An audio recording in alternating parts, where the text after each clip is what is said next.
HBK versus Y2J. The mega powers implode. Better than you, baby. Or how about the bloodline? We're going to go over some storylines. What makes a good story? I mean, wrestling can be good, but storylines are the meat of the matter. And let's discuss it here on Falls Count Anywhere.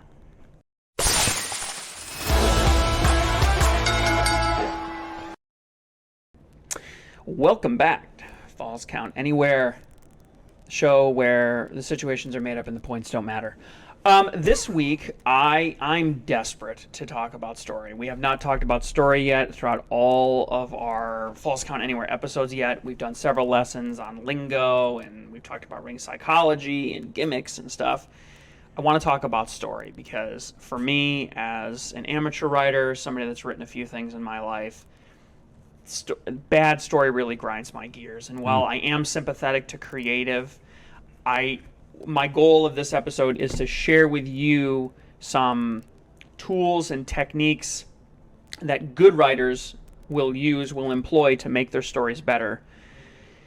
Things that oftentimes I think a lot of the creative inside WWE and AEW doesn't use, and that's a problem. Not saying it's always their fault. Sometimes injuries pop up, and there's a lot of good story takes time, and patience is something that doesn't really exist in the wrestling world. We want that quick pop. But what I want to show today are some tools that you can use. If you let them simmer, if you give them a little bit of time, you can get some serious pop. You can get some amazing stories out of it. So I'm going to talk about story arcs, the 3 different types of arcs and how they can be used in the world of wrestling. I'm going to talk about Dan Harmon's Story Circle, which is a very commonly used tool.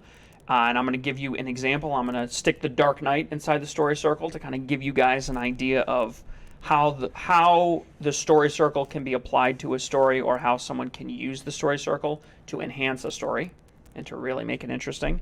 And then I'm going to use those 2 tools to create my own story inside the WWE Universe, and you can tell me whether you think it's complete crap and you wouldn't watch it, or whether you think it's really interesting. Okay. Let's get started. Story arcs. There are 3 main types of story arcs, okay? There's the positive change arc, there's what's called a flat arc, and there's basically a negative change arc, which things get a little bit more complex with.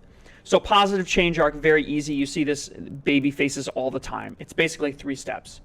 Character believes a lie. Character learns the truth. Character learns to believe and accept the truth, and grows and changes from it. Okay. It's about as simple as you can get, right? Yep. The best example in modern wrestling that I can think of that is the beginning of the Better Than You Bebe arc. What is the lie that MJF believes at the beginning of that story arc? I don't need friends. I'm independent. I'm my own person. That's the lie that he believes. Mm-hmm. What is the truth? He learns to discover, I like you, Adam Cole. We're friends. We're hitting it off. We're getting along. And what does he do? He accepts that truth and learns and grows from it. He decides not to bash Adam Cole in the back of the head when they end up losing. Yep. Right? To FTR. Very nice, very satisfactory, positive change arc. Really great way to do a face turn, which is basically what happened in that circumstance. Yep. Very good. Okay, flat arc. Flat arcs are things that are used really well if you have like world or universal champions. Or you have like maybe a veteran, someone like an Edge, or somebody that's just kind of become part of the institution. So basic. Character believes a truth. Character's belief in the truth is tested. Character holds on to that truth. And you can see that right now with the Bloodline storyline, right? Yep. Roman Reigns, acknowledge me. All these people come at him. He beats them all back. Guess what? I still deserve to be acknowledged. I'm still the best. Similar situation with Gunther going on right now too. Yep. Right? You will show respect. Right? Same idea. You see guys that are champions that hold belts, guys that are basically Undertaker, like members of the institution. But what I've done has gotten me here. Why would I change what I've done? Right? All right, this is where things get really interesting. Heels and negative change arcs. There are 3 types of negative change arcs, okay?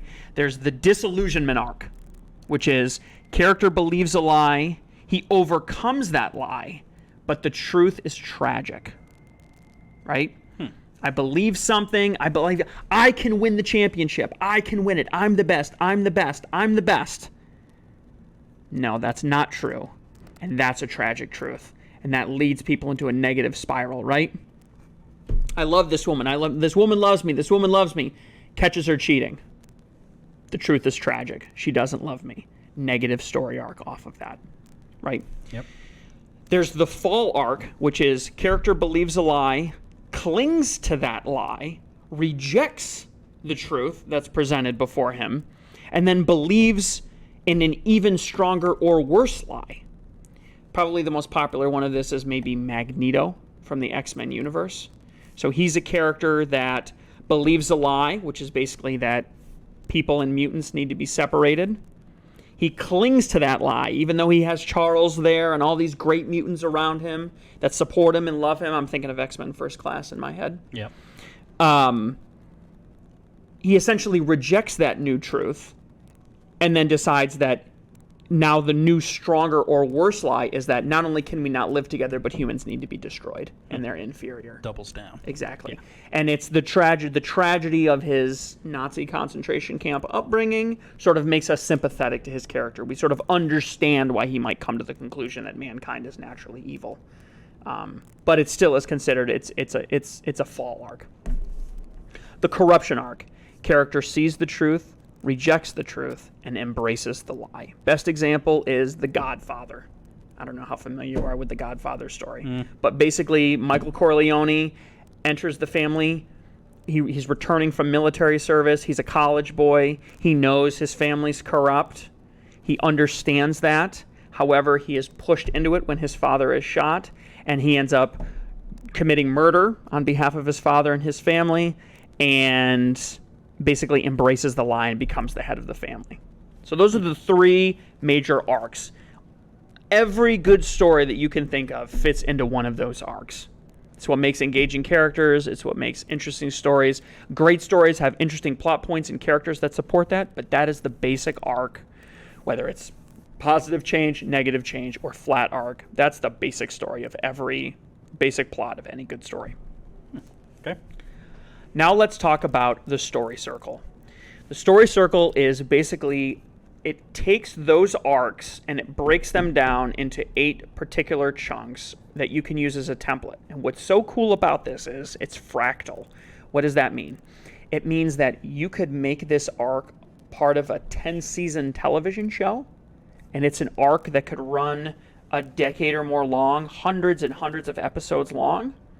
Or you could literally break all the way down to the sentence level. So for wrestling, this could be an arc that runs the entirety of someone's career, or you could do it inside of a match. Even inside of a long promo, especially if you're having a promo battle with somebody else, you could even have it during a promo where a character comes to a realization through a conversation with somebody. Wow. Okay. All right, let's talk about the 8 steps. The first step is we have to establish our protagonist. Okay, this is where we meet our character. What is normal in this character's world? We need to establish our protagonist. Then something isn't right. There's a disturbance in the force. What's going on? Something is off, right? We cross the threshold. This is the point of no return. Something happens and a door closes behind us and we can't go back to that world that we were once in, right? You see this in maze films like Labyrinth, right? She wishes her brother gone, she steps through the door, and the only way to get back is to get through the labyrinth and to find her brother. Uh-huh. Nice 80s reference there. I'll pat myself on the back for that. The road of trials. This is the trial and error process. I'm trying to get through the labyrinth. I'm meeting these characters, right? I'm working my way through problems. Then I meet the goddess. That's where I get what I want. I achieve the goal that I set out to achieve. But Step 6, paying the price. It comes at a cost. I get what I want, but it comes at a cost. If there was a camera on us when we were watching, how many times during the show did I say, but it comes at a cost. Nothing's free. You get what you want, but it costs something. Then we bring it back home. That's where we are able to actually get back to the world that we were in before, but we are changed. And we now become master of both worlds. We are different as a result. So what the story arc actually does is they sum it up very nicely into one word each. So what you'd say is, you need, go, search, find, take, return, and change. That's how you sum it all up. Okay, real world example for this tool. This is a really great example to use, and I love it. The Dark Knight. Critically acclaimed Christopher Nolan film. Yep. Maybe the best Batman film ever. That's a topic of argument. Story-wise, though, I will say that it's the best.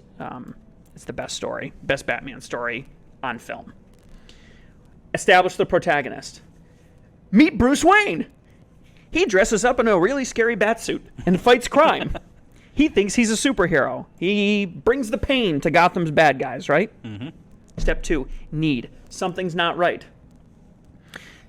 Bruce is getting kind of old. He can't really do this anymore. He wants a life outside of crime fighting. He's in love with Rachel, and he wants to have a relationship with her. How can he get away from being Batman? Who could help him? Harvey Dent. Harvey Dent can help him. He believes in Harvey Dent.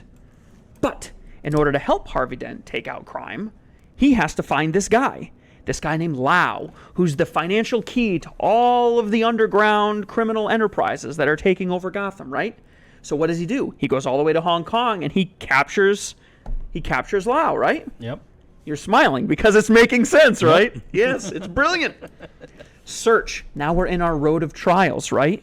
So he gets Lau and he brings Lau back, but just when he thinks he can give up the cape and he can celebrate and he can settle down with Rachel, a new class of criminal comes in, the Joker, and he upsets the apple cart, right? He unleashes complete and total chaos on all of Gotham. Oh, no, looks like Harvey Dent isn't going to be able to handle this problem. This guy is something different. Mm-hmm. So what do? We meet the goddess. This is when the protagonist finds what they are looking for, even if it doesn't go according to plan. Bruce finds out how to stop the Joker. How does he stop the Joker? He has to unmask himself, right? And every day that he doesn't, people will die. So he decides he's going to unmask himself. But what happens? Harvey Dent does it for him. Harvey Dent stands up and says, I am the Batman. And Harvey gets arrested like he's the Batman. Why? Because Harvey understands the importance of Batman. He knows he can't do it himself. So everything gets ruined. So what happens? So now we pay the price, right? So they've attained the goal that they wanted. He captures the Joker. And he has the Joker. But the Joker has him. Not only does he have him, but he has Rachel and he has Harvey. And he's forced to make a choice. And the Joker tricks him. He thinks he's choosing Rachel, but he ends up choosing Harvey Dent on accident, and Rachel ends up blowing up. The Joker, of course, remember, in the interrogation room, he thinks he's got the Joker by the balls, right? Yep. But the Joker actually has him by the balls. The Joker springs a trap, and it costs Rachel her life and Bruce his future. Now there's no reason for Bruce to not be Batman anymore. Rachel was the totality of that. Now we have to return. We have to bring it back home. He returns, but he's changed. He's different. He can't retire the Batman because Rachel's gone now. So his goal now becomes to protect Gotham instead of protecting Rachel because Rachel's gone. The Joker now turns Harvey into Two-Face, and Batman's final task is going to be even more painful because his goal is to protect Gotham, which means he has to protect Harvey Dent, which means he has to kill Two-Face. Mm-hmm. And so what happens? Change, master of both worlds. Now what he has to do? Now the final test on Batman. He defeats the Joker, but Two-Face remains. He breaks his one rule, and he kills Two-Face. Why? In order to save the memory of Harvey Dent. And he takes the blame for Two-Face's killing spree. He commits to protecting Gotham while being hunted and reviled for it, and in doing so, becomes the Dark Knight.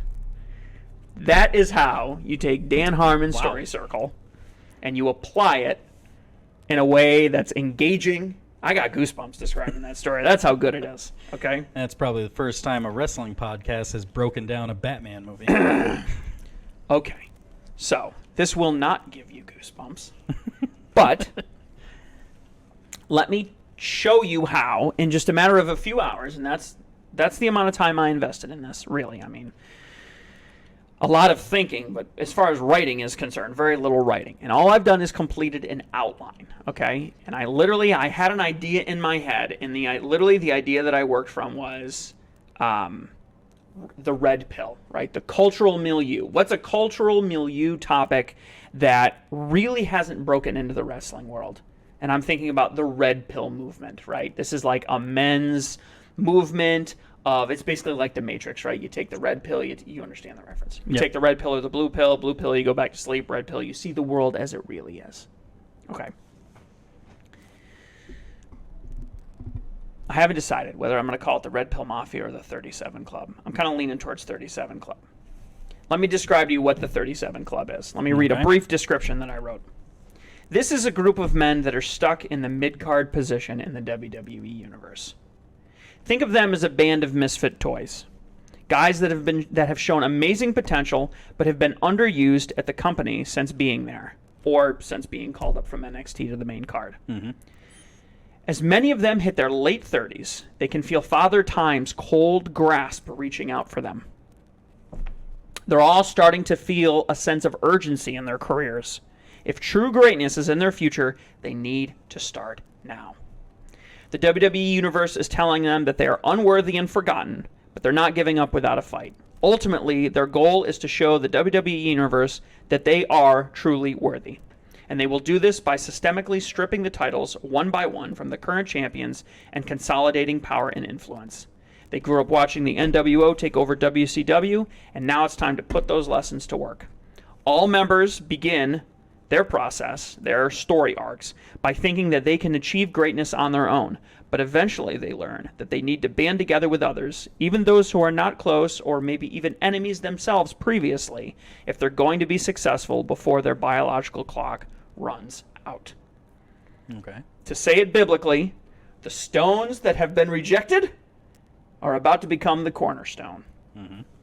All right. And who do I build this story around? Who would be a better fit for this story arc than LA Knight? Okay. There you go. LA Knight is 40, obviously, so he fits into the 37 Club. We establish our protagonist. LA Knight wins another gilded match. That's what I'm calling it, right? We know what a gilded match is, right? Like the Battle Royal win last month. Exactly. The cobbled together PLE Battle Royale. Perfect example. He performs very well and lasts in excess of 45 minutes. But something isn't right. The following Friday show opens with Knight celebrating his victory, but pointing out that he's noticing a pattern. That he's been winning an awful lot, but not getting any real shots at gold. He's got some meetings tonight to investigate more. So we cross the threshold. That same night, he discloses that a leaker came to him who claims he knows Knight is being blackballed. To test the claim, he demands a shot at the U.S. title from Adam Pearce. Pearce offers him a 3-match series with mystery people to prove himself. Okay. We've crossed the threshold now. We're in this, right? The road of trials. What follows is a pattern of Knight fighting and winning. Then Pearce can be seen desperately trying to explain the loss to some mysterious person on a telephone, as he is wont to do. Yep. At one point, during a setup for a tag match against 2 members of Judgment Day, Knight is forced to ask for help from the locker room, and no one appears. He actually is forced to start the match solo. Then, after Knight begins to get his ass kicked, who comes out to save him? Baron Corbin. Baron Corbin appears and saves him. And after the win, Corbin explains that while he's never been Knight's friend, Judgment Day deserves everything they've got coming to them. Finally, Pearce is forced to take drastic measures and goads Knight into agreeing to an open stipulation for the championship the following week. Now we meet the goddess. Knight gets his match for the U.S. Championship. But we pay a price. He gets sideswiped when the mystery stipulation is revealed. It's a handicap match. Knight fights valiantly, but is cleaned pinly, and Knight receives a post... Wait a minute, he's what? Cleaned, pinned. Oh, sorry, I said cleaned, pinly. Cleanly pinned. There we go. He is cleanly pinned. He, in addition, receives a post-match beatdown as well for his trouble. Okay. So we bring it back home. Knight pushes away from the help of medical staff, but limps away under his own power from ringside post-match. Now we become the master of both worlds. Knight returns the next week aggressively. He violently attacks the number one contender, taking him out of commission for at least the night. Furthermore, he directly interferes with the outcome of the main event. The night ends with a pipe bomb style promo in the ring, with Knight announcing the creation of the 37 Club. The WWE has been unmasked as a corrupt organization. The company is filled with dozens of totally capable athletes that have been used as cannon fodder for far too long. The superstars are fan favorites, but have been regulated to jobbers and mid-carders for far too long. The 27 Club is an elite club of celebrities that have died before the age of 27, and we are a group of wrestlers over the age of 37 who are staring our own career death in the face and aren't willing to wait any longer. We've been the best and the brightest for many years now, and we will get our chance to shine one way or another. The longer we're ignored, the worse it's going to get. And that is essentially how the 37 Club is established and created. Okay. He can't do it on his own, though, right? Right. That's the whole idea of this arc, is he can't do it by himself, so he needs some friends. So I've already mentioned one friend, Baron Corbin. Yep. How does his story play into this? Okay. We establish our protagonist. We open on Corbin as he handedly defeats a mid-card level performer on an episode of NXT. Mm-hmm. After the match, he demands a title shot against NXT NA champ Dominic Mysterio. Going after Dirty Dom. Yep. But something isn't right.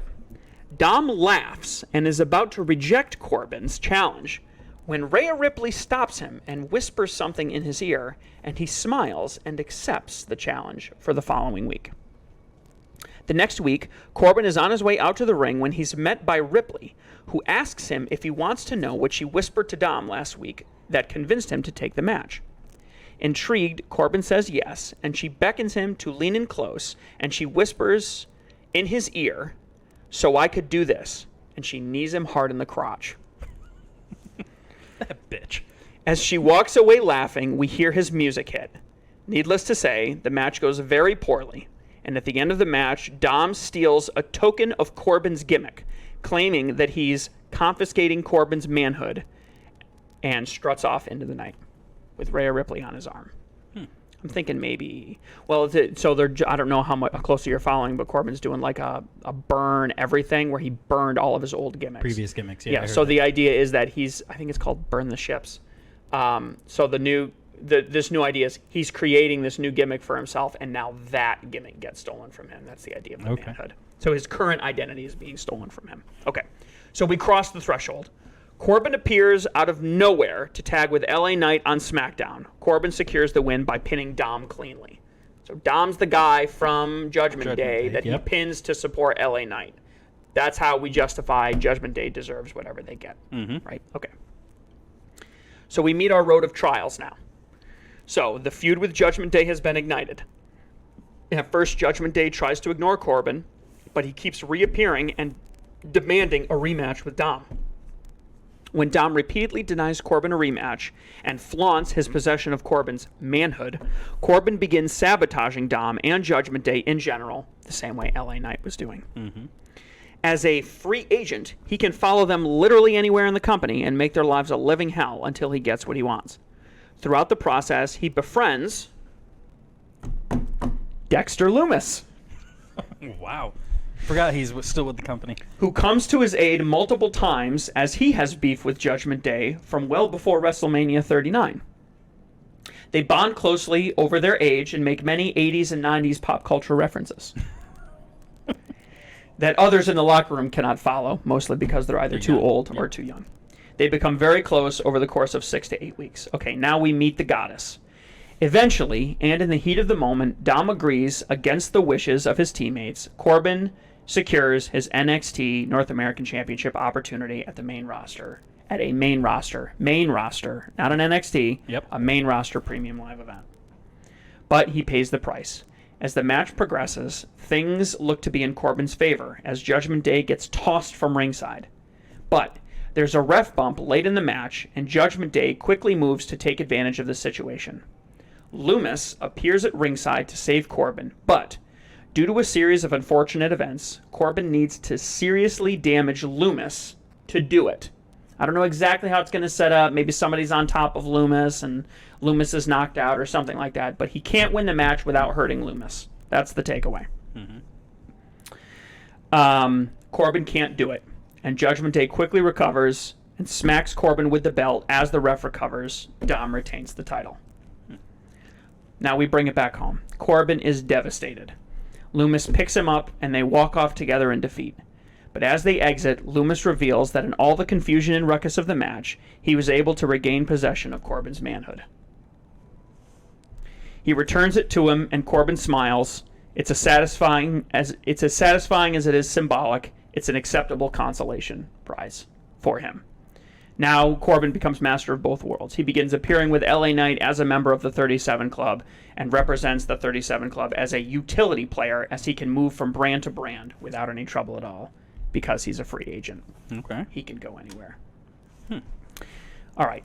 The third member who I've mentioned is Dexter Loomis. We establish our protagonist. We meet Dexter when he is forming his relationship with Baron Corbin. So his time with Baron Corbin, that's when we first start pulling him into the story. Yep. There's really no pre-story. And that's one thing I really want to emphasize about this. There really isn't a lot of story before. It's like within the first 3 steps, they begin associating with the other characters. Okay. But something isn't right. Despite Corbin's continued success against Judgment Day, none of it seems to be rubbing off on Dexter. When Dexter does not appear on TV on a regular basis, he always seems to be in the background or as a supporting character. This gets pointed out to him directly during a promo battle between Corbin, Loomis, and Judgment Day, leading up to the climax of Corbin's story. I'm thinking my idea is that Judgment Day kind of turns on him as he begins to become annoying to them and says something like, "What are you doing with this clown? He's a has-been, he's a nobody," that kind of a thing. He starts getting shat on. Okay. So we cross the threshold. At the very climax of Corbin's story, that would be when they're walking off and he returns his manhood to him, Loomis sneaks his manhood back to him. This forever seals his association with Corbin and the 37 Club. So now he's essentially a member of the 37 Club. There's no turning back. Right. Whatever they're into, you're into. The Road of Trials. Dexter's espionage on behalf of Corbin and the 37 Club has placed him in stark contrast with Judgment Day. As a result, Judgment Day puts a bounty on Loomis, saying a membership in Judgment Day to any man or woman who can put Loomis out of commission for good. So they're offering a spot on their team up. Riddick Moss goes after him first, then Odyssey Jones, finally J.D. McDonough goes after him, and all fail to put Loomis down. He overcomes. So he meets the goddess. Finally, Damian Priest steps up to put Loomis down. If you want something done right, Do it yourself. you got to do it yourself. In order to incentivize Loomis to get into the ring with him, knowing Priest's goal is to actually injure him, what are you going to do? Priest is a hotshot. How do you sneak him into the ring? What does Priest do? He puts his Money in the Bank briefcase on the line. That's how he lures Dexter in. During the match, Judgment Day comes out, but is chased away by LA Knight and Baron Corbin.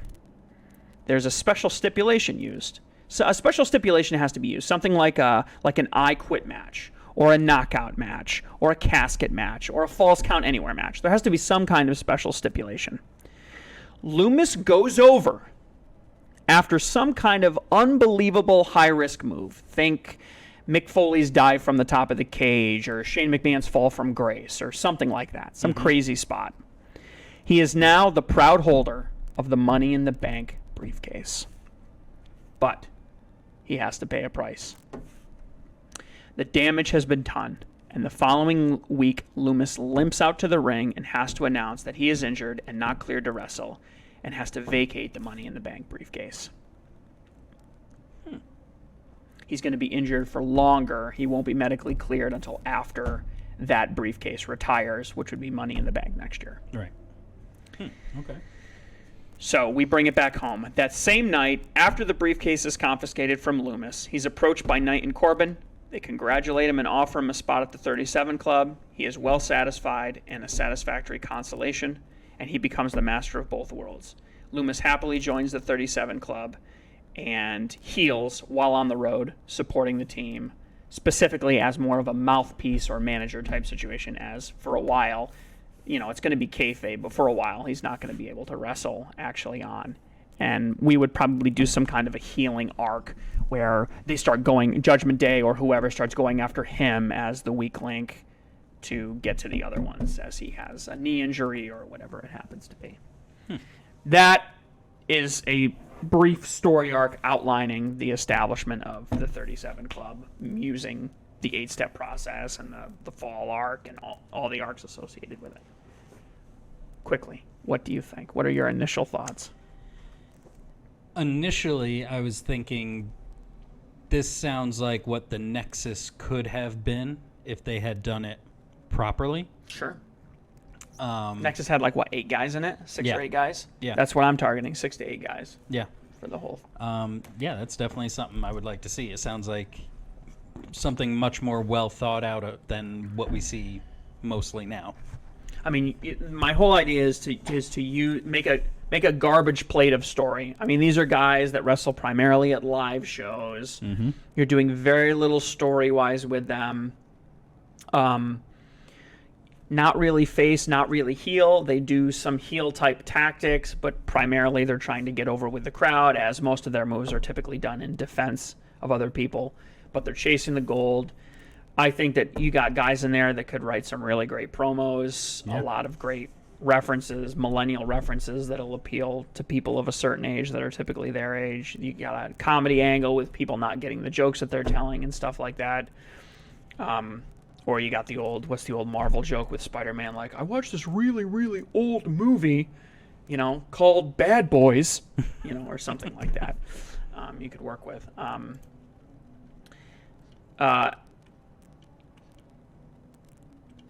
I've targeted 2 more guys to join the club because we have some missing spots here. Right? Yep.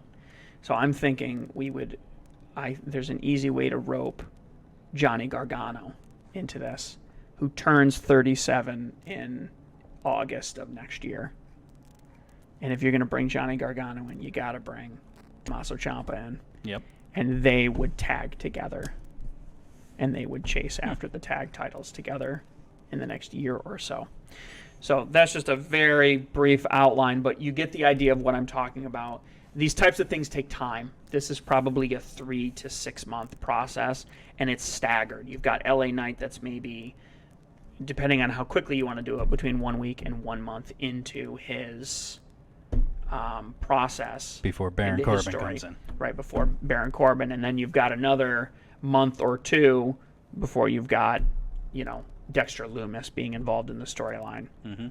So you've got this it takes 6 months. You got to rely on these guys to be healthy. You got to rely on them to be on their game. You can't be using them to be jobbing for people in other circumstances, right?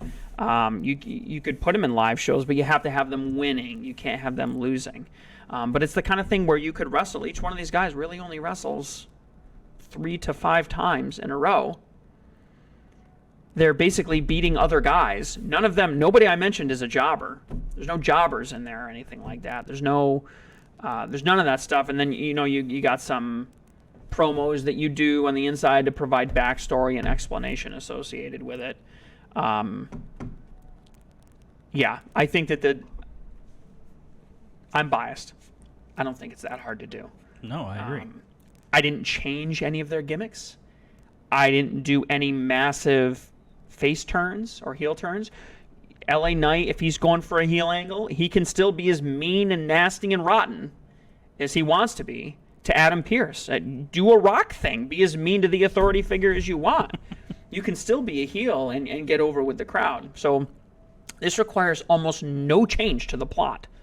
These people have not been wrestling on TV very often. I mean, there's very little that you would have to change. This is almost plug and play entirely on top of it. And all of these guys fit the same profile. Except for Dexter Loomis being a mouthpiece. Yeah, you're right. LA Knight obviously would be the better. Again, it's an opportunity for him to have to get better at it. Maybe we can. Well, he doesn't talk at all now, so. Well, that's what I'm saying, though. Like, you would do the work up front if you knew you were going to take that. I mean, there's a million ways you could end his story, but if you were going to take it in that way, you'd be like, okay, we got to put him on the mic a little bit more to justify this. He can't just wake up one day and start talking out of nowhere. But he also doesn't talk because he doesn't get any freaking TV time. That's part of it, too. So, anyways. Yeah, I like it. Sounds good. Yeah, I know. It's not going to happen, so don't get too excited about it, unfortunately.